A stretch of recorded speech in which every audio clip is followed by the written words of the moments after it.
할렐루야! 할렐루야! 지난 한 주간도 평안하셨습니까? 지난 한 주간도 행복하셨습니까? 부활주의를 보내고 이제 제 나름대로 그래, 이번 한 주간은 좀 회복하는 한 주를 보내야 되겠다라고 생각을 했습니다. 그런데 웬걸 더 골치 아픈 일들이 많아서 걱정이 많았던 그런 한 주였습니다.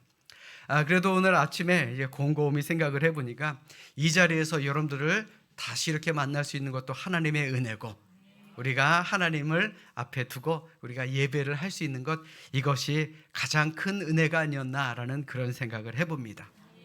세상에 늘 편안한 사람이 어디 있겠어요? 세상에 늘 좋은 일들만 가득한 사람이 어디 있겠습니까? 그럼에도 불구하고 놀라운 것은 하나님은 우리와 늘 함께 하십니다.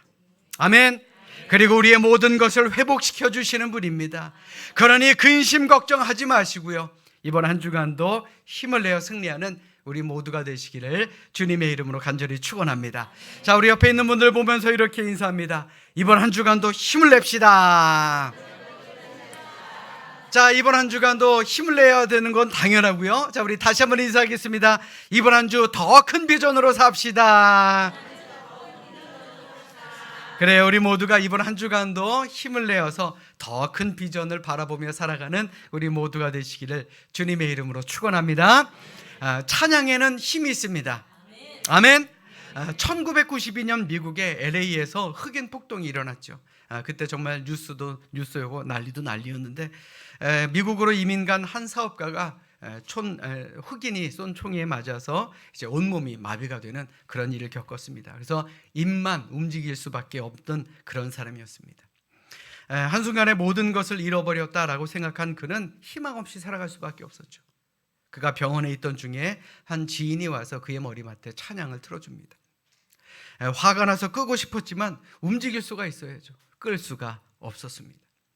그런데 시간이 지나고 그 찬양이 계속 반복되며 그 찬양을 듣다 보니까 그는 어떻게 해서든지 죽고만 싶었던 그 마음에 평강이 찾아오더라라는 것입니다. 천국의 소망으로 용기를 얻게 되더라라는 그런 얘기입니다. 그래서 그는 이렇게 고백합니다. 찬양에는 힘이 있다고요. 아멘. 제가 여러분들에게 이 말씀을 왜 드릴까요? 우리 지난주 실로암 찬양대의 찬양, 또 TNO 앙상블의 찬양, 너무 은혜로워서 감사하다라는 말씀을 드리고자 함입니다. 많은 분들이 물어보시더라고요. TNO가 무슨 뜻이냐? Trust and Obey입니다. 그러니까 믿고 순종이라는 뜻을 가지고 있는 말입니다. 여러분들 지난 한 주 어떠셨습니까? 지난주 찬송 어떠셨습니까? 좋았죠? 은혜로웠죠? 자, 우리 교회에서는요, 유튜브 채널에 예배 실황도 올리고 설교 영상도 따로 편집해서 올립니다. 그런데 가만히 보니까 설교 영상 조회수보다 찬양 영상 조회수가 훨씬 더 높더라고요. 좀 셈이 나기는 했지만 설교로 은혜를 받든 찬양으로 은혜를 받든 여러분들 모두에게 은혜 충만한 그런 삶이 되시기를 주님의 이름으로 축원합니다. 아멘. 자, 우리 성경을 높이 들고 우리의 믿음을 고백합시다. 자, 우리 성경을 높이 듭니다. 저는 예수 믿어 구원받았습니다. 저는 예수 믿어 하나님 자녀 되었습니다. 저는 예수 믿어 천국 백성 되었습니다. 하나님께서 선물로 주신 오늘 하나님 말씀으로 가르침을 받습니다. 눈을 열어 주의 법 안에 있는 놀라운 진리를 보고 깨닫게 하소서. 아멘으로 순종하여 하나님께 영광 돌리는 삶이 되게 하소서. 아멘. 고백한 대로 사시는 여러분들 되시기를 주님의 이름으로 축원합니다. 미국의 알래스카주가 있습니다. 이 알래스카주는 원래 구소련의 땅이었습니다. 이 소련이 알래스카를 별로 가치 없는 땅이다라고 인정해서 1867년 미국에 720만 달러를 받고 그 땅을 팔아 넘깁니다. 소련의 입장에서는 얼어붙은 땅이니 팔아서 좋다라고 생각을 했지만 미국의 입장에서는 왜 그 쓸모없는 땅을 샀느냐라고 국민들의 반발이 심했습니다. 그런데 그로부터 13년 후 무려 3억 달러 상당의 금이 그 땅에서 발견이 된 것입니다. 더욱이 그 땅 밑에는 석유가 아주 많이 저장되어 있다라는 사실도 발견하게 되었고요. 또 석유뿐만 아니라 각종 천연 자원들이 그 땅에 많이 묻혀 있다라는 것을 발견하게 됩니다. 그렇다면 소련 사람들이 어떤 일을 저질렀던 것일까요? 그들은 참으로 미련한 일을 한 것입니다. 땅속에 묻혀있는 엄청난 보화를 보지 못하고 그들은 그 땅을 미국에 팔아 넘긴 것입니다. 역사학자들은 말합니다. 소련에 있어서 가장 바보 같은 일이 바로 알래스카를 미국에 팔아 넘긴 것이다 라는 그런 평가를 받았던 사건이었습니다. 자, 그런데 오늘을 사는 우리도 그럴 수가 있습니다. 가장 귀한 것을 두고도 가치가 없는 것을 생각하며 살아갈 때가 많다라는 말입니다. 자, 여러분들에게 한번 물어보십시오. 우리 스스로에게 한번 물어보십시다. 과연 여러분들에게 있어서 가장 귀한 것은 무엇입니까? 어떤 분은 돈이 귀하다, 어떤 분들은 가족이 귀하다, 어떤 분들은 일터가 귀하다, 어떤 분들은 친구가 귀하다라고 이야기하시는 분들도 많습니다. 그런데 여러분들 잘 들으십시오. 예수님 안에 엄청난 보화가 숨겨져 있습니다. 그리고 우리는 이미 그 보화를 소유한 사람들입니다. 보화를 찾아 나서지 마십시오. 우리는 이미 보화를 소유한 것입니다. 왜요? 예수님 안에는 영생이 있기 때문에 그렇습니다. 예수님 안에는 천국의 기쁨이 있기 때문에 그렇습니다. 우리가 예수 믿어 하나님의 자녀가 되었고요, 우리의 삶에는 평안과 만족, 그리고 그 세상 무엇과도 바꿀 수 없는 수많은 보화가 예수님 안에 숨어 있다라는 말입니다. 그러니 세상 무엇보다 귀한 보화가 무엇이겠습니까? 바로 예수님 아니겠습니까? 아멘. 그런데 이 귀한 보물을 생각하지 못하고 사는 그리스도인들이 의외로 많은 것이 참으로 안타까운 사실입니다. 얼마나 많은 교회 안의 사람들이 예수라는 진정한 보화를 잊어버리고 세상이라는 가짜 보물을 찾아 방황하며 살아가고 있습니까? 우리가 이미 진짜 보화를 받았어요. 이미 우리가 소유하고 있습니다. 그런데 세상의 보화를 가지지 못해서 얼마나 많은 사람들이 불평하고 원망하고 불안해하며 살아가고 있느냐라는 것입니다. 우리 교회는 그런 분들은 없는 줄로 믿습니다. 아멘. 그런 어리석은 사람들을 향해서 예수님은 오늘 말씀을 통해 우리에게 말씀하고 있습니다. 예수님은 마태복음 13장에서 천국 백성 된 우리들에게 천국을 알기 쉽게 여러 가지 비유를 들어서 말씀해 주고 있습니다. 그리고 오늘 본문의 말씀은 예수님의 여러 가지 비유들 가운데 5번째 말씀에 해당되는 밭에 감추어져 있는 보화의 비유입니다. 우선 밭에 감추인 보화라고 하면 선뜻 이해가 되지 않을 것입니다. 이는 당시 이스라엘 민족의 상황을 살펴볼 필요가 있죠. 옛 유대인들은 보화를 땅속에 감추어 두곤 했습니다. 왜냐하면 유달리 전쟁이 많은 나라였기 때문에 그렇습니다. 한번 생각해 보십시오. 은행이 제대로 돼 있어서 이 보화를 보관하기가 쉬웠겠습니까? 아니면 집집마다 크고 단단한 금고가 있어서 도둑을 안 맞을 수 있었겠습니까? 그러다 보니까 보화를 감추기 위해서 이 땅이라는 곳, 이 땅 속이 가장 적합한 장소였으며 그들의 금고 역할을 해왔던 것입니다. 어느 날 전쟁이 나게 돼서 주인이 자신의 모든 보물을 땅에 묻습니다. 그런데 만약 전쟁통에 죽거나 멀리 이방 나라에 포로로 끌려가서 영영 돌아오지 못한다면 과연 그 보물은 어떻게 되겠습니까? 누군가에 의해서 발견되기 전까지 수십 년, 아니 수백 년 동안 그대로 땅속에 묻혀 있는 것 아니겠습니까? 그러다가 누군가가 그걸 발견하게 되면 완전히 횡재하는 것이죠. 예수님이 말씀하시는 것이 바로 그것입니다. 오늘 본문의 말씀을 우리 다시 한번 함께 읽도록 하겠습니다. 오늘 본문의 말씀입니다. 함께 읽습니다. 시작. 천국은 마치 밭에 감추인 보화와 같으니 사람이 이를 발견한 후 숨겨두고 기뻐하며 돌아가서 자기의 소유를 다 팔아 그 밭을 사느니라. 아멘. 오늘 본문의 말씀에 보시면 어떤 사람이 밭에 감춰져 있는 보화를 발견하게 됩니다. 자, 여러분도 한번 생각해 보십시오. 이때 일꾼이 이것을 내가 캔 거다라고 그냥 가져가는 것이 맞습니까? 아니죠. 그건 남의 것을 훔치는 것입니다.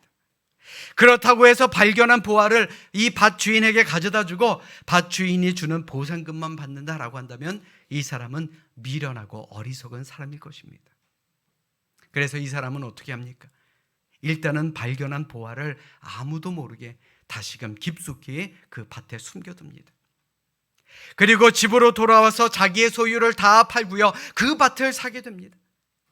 그 후에 그는 합법적으로 감춰져 있는 보화를 차지하게 되었다라는 그러한 이야기를 하고 계시는 것입니다.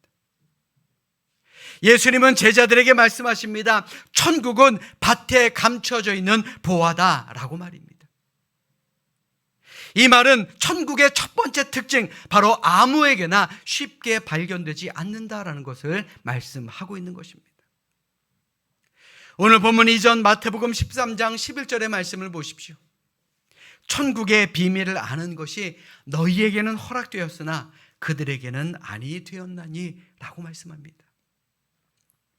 이 말은 천국의 비밀을 우리는 다 아는 것이 허락되어 있지만 택함을 받지 못하는 사람들, 그들에게는 이 천국의 비밀이 허락되지 않았다라는 말입니다. 사실 이 진리는 예수님 당시에 종교 지도자들, 바리새인들조차도 알 수 없었던 진리였다라는 것이죠.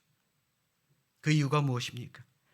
마태복음 13장 15절의 말씀 보십시오. 이 백성들의 마음이 완악하여져서 그 귀는 듣기에 둔하고 눈은 감았으니 이는 눈으로 보고 귀로 듣고 마음으로 깨달아 돌이켜 내게 고침을 받을까 두려워함이라 하였느니라. 이 말이 무슨 말입니까? 저들은 마음이 완악해져서 천국의 비밀을 알아도 그 천국을 꿈꾸지 못하는 사람들이다 라는 말입니다. 마음이 완악해지면요, 그 사람에게 천국의 이야기는 그저 남의 이야기가 될 수밖에 없다라는 것입니다. 그렇다면 우리는 어떻습니까? 이 자리에 있는 우리뿐만 아니라 믿고 순종하는 믿음의 사람들에게는 영광 가운데 오시는 예수님의 그 모습을 분명히 보게 될 줄로 믿습니다. 비록 우리가 이 짧은 세상을 살아가고 있지만 우리가 이 세상에서의 삶이 끝나는 날, 우리는 천국에서의 첫날을 맞이하게 될 줄로 믿습니다. 믿으시면 아멘. 그런데 그때까지는요, 천국은 불신자들에게는 감춰져 있습니다. 천국의 비밀이 그들에게 알려지는 것이 허락되지 않았기 때문에 그렇습니다. 그러니 우리 좀 당당하게 삽시다. 우리 자신감 있게 삽시다. 왜요? 우리는 천국의 비밀을 알고 있는 사람이기 때문에 그렇습니다. 믿으시면 아멘. 13세기의 이탈리아의 유명한 탐험가였던 마르코 폴로라는 사람이 당시 미지의 세계였던 중국으로 탐험을 떠나게 됩니다. 그리고 중국에서 17년이라는 시간 동안을 살게 됩니다. 그리고 난 뒤에 자기의 조국 이탈리아로 돌아가서 동방견문록이라는 책을 썼습니다. 이 책을 본 친구들이 그에게 이렇게 묻습니다. 아니 이보게, 자네가 이 책에서 쓴 이야기들은 도무지 우리가 믿을 수 없는 황당한 이야기들로 가득하네. 자네 우리에게만이라도 좋으니까 진실을 좀 밝혀주게나. 그때 마르코 폴로는 그들에게 이렇게 말합니다. 아닐세, 내가 책에 쓴 것은 모두 진실일세.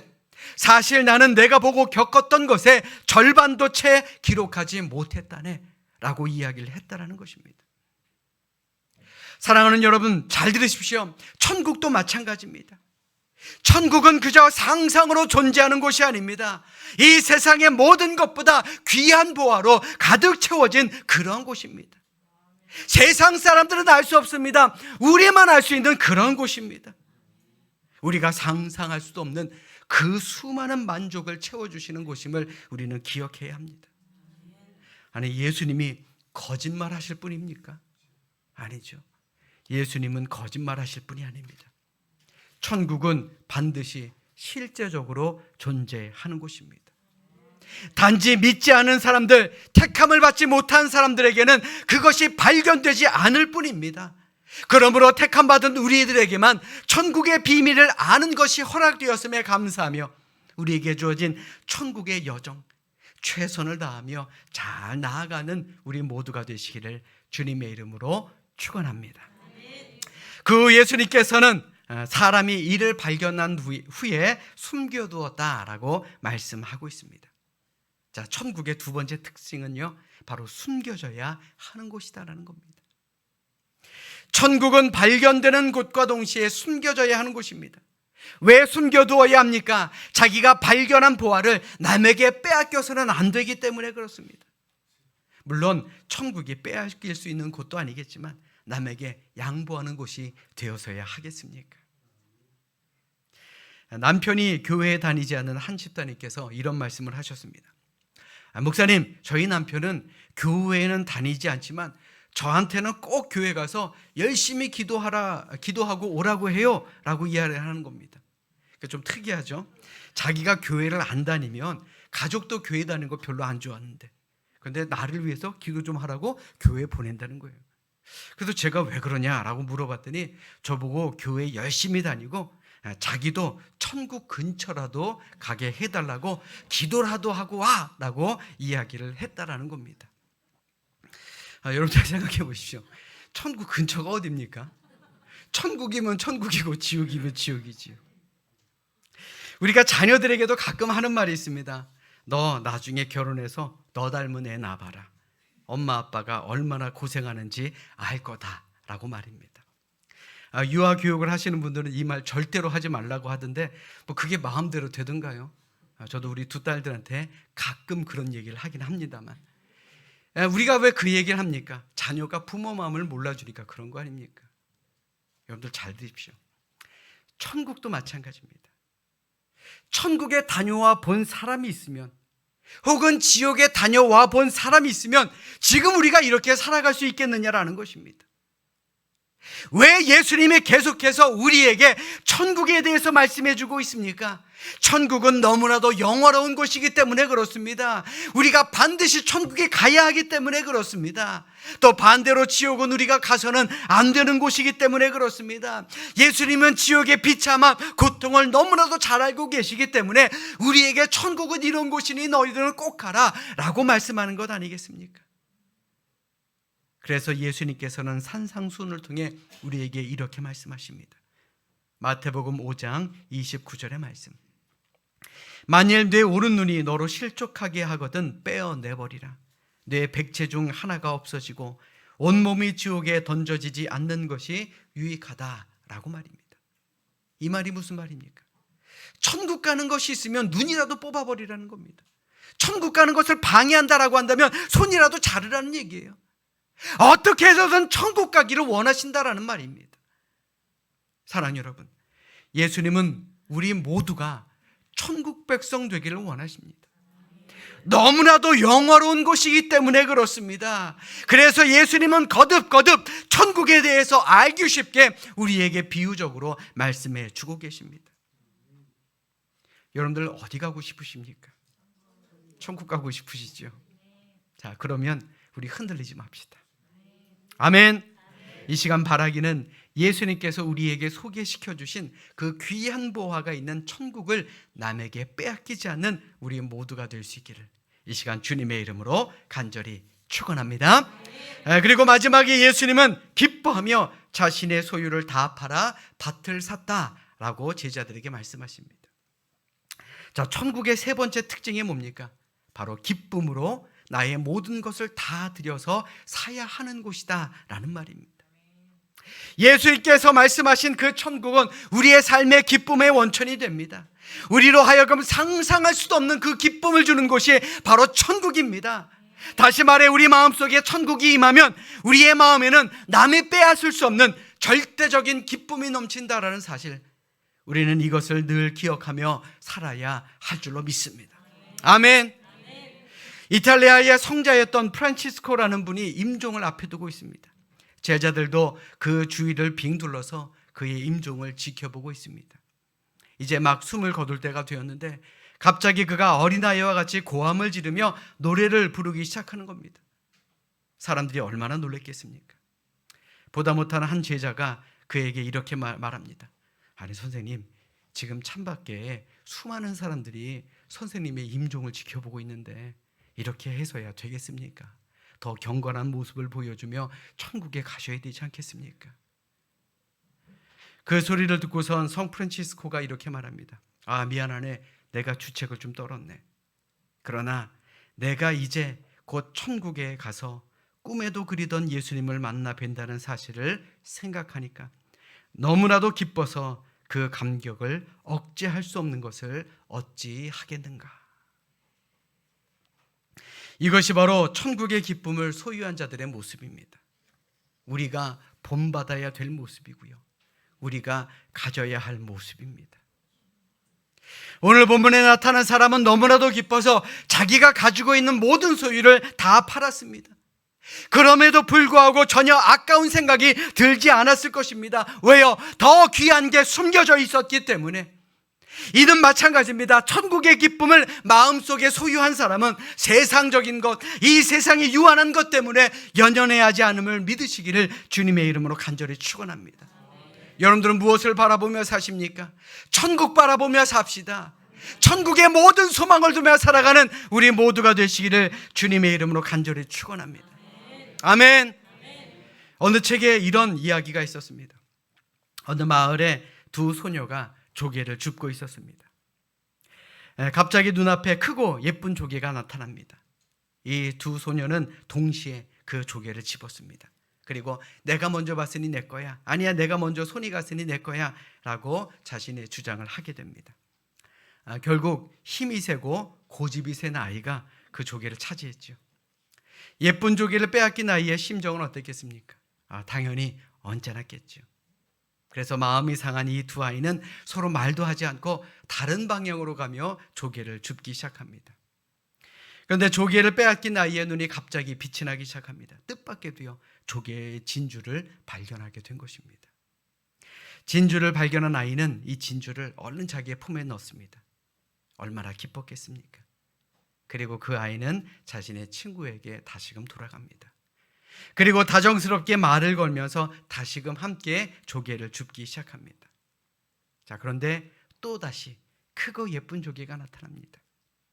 그런데 이 두 소녀는 아까 전처럼 다투지 않았습니다.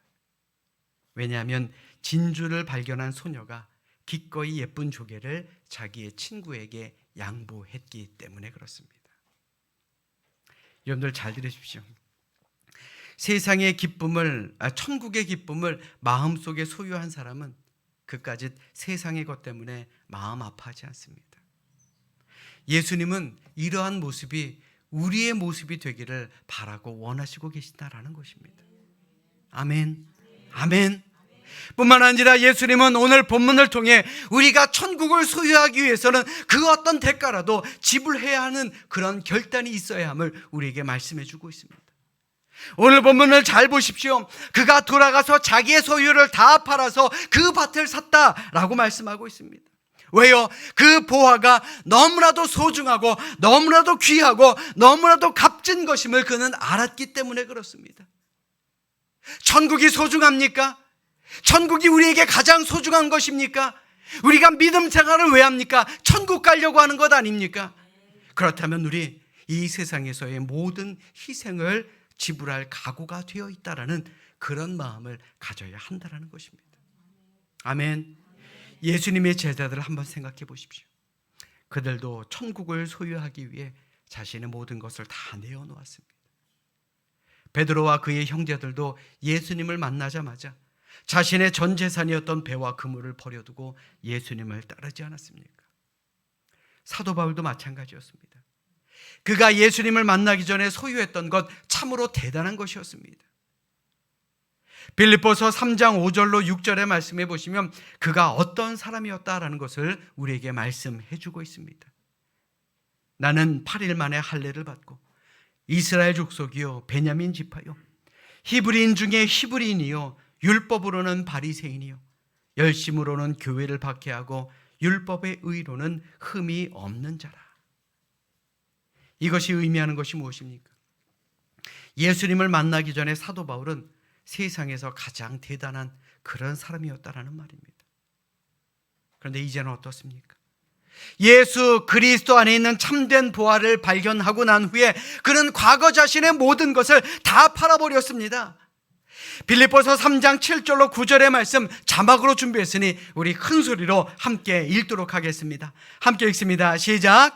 그러나 무엇이든지 내게 유익하던 것을 내가 그리스도를 위하여 다 해로 여길 뿐더러 또한 모든 것을 해로 여김은 내 주 그리스도 예수를 아는 지식이 가장 고상하기 때문이라.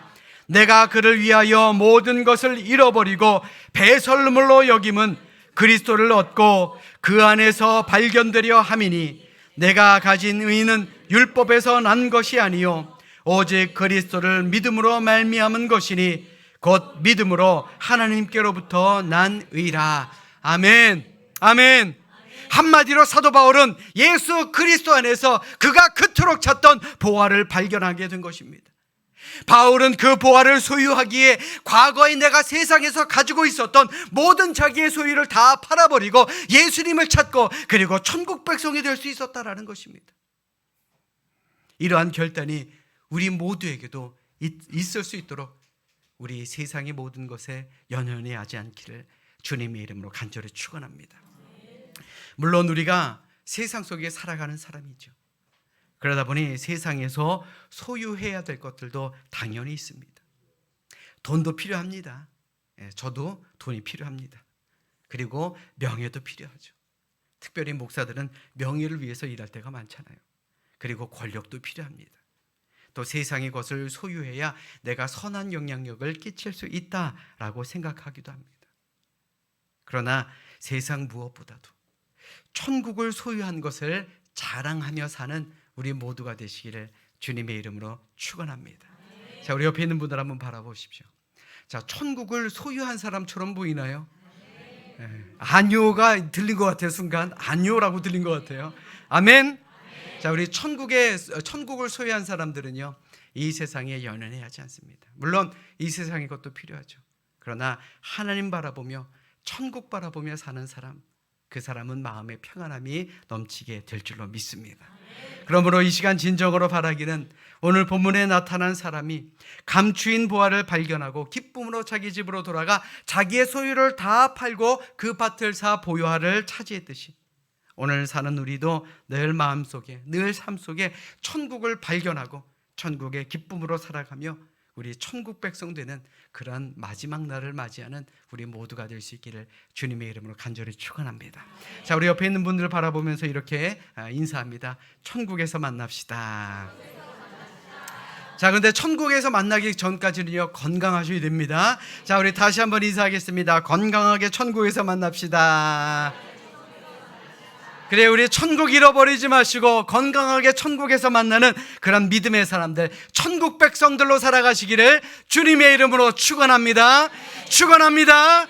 우리 함께 기도하겠습니다.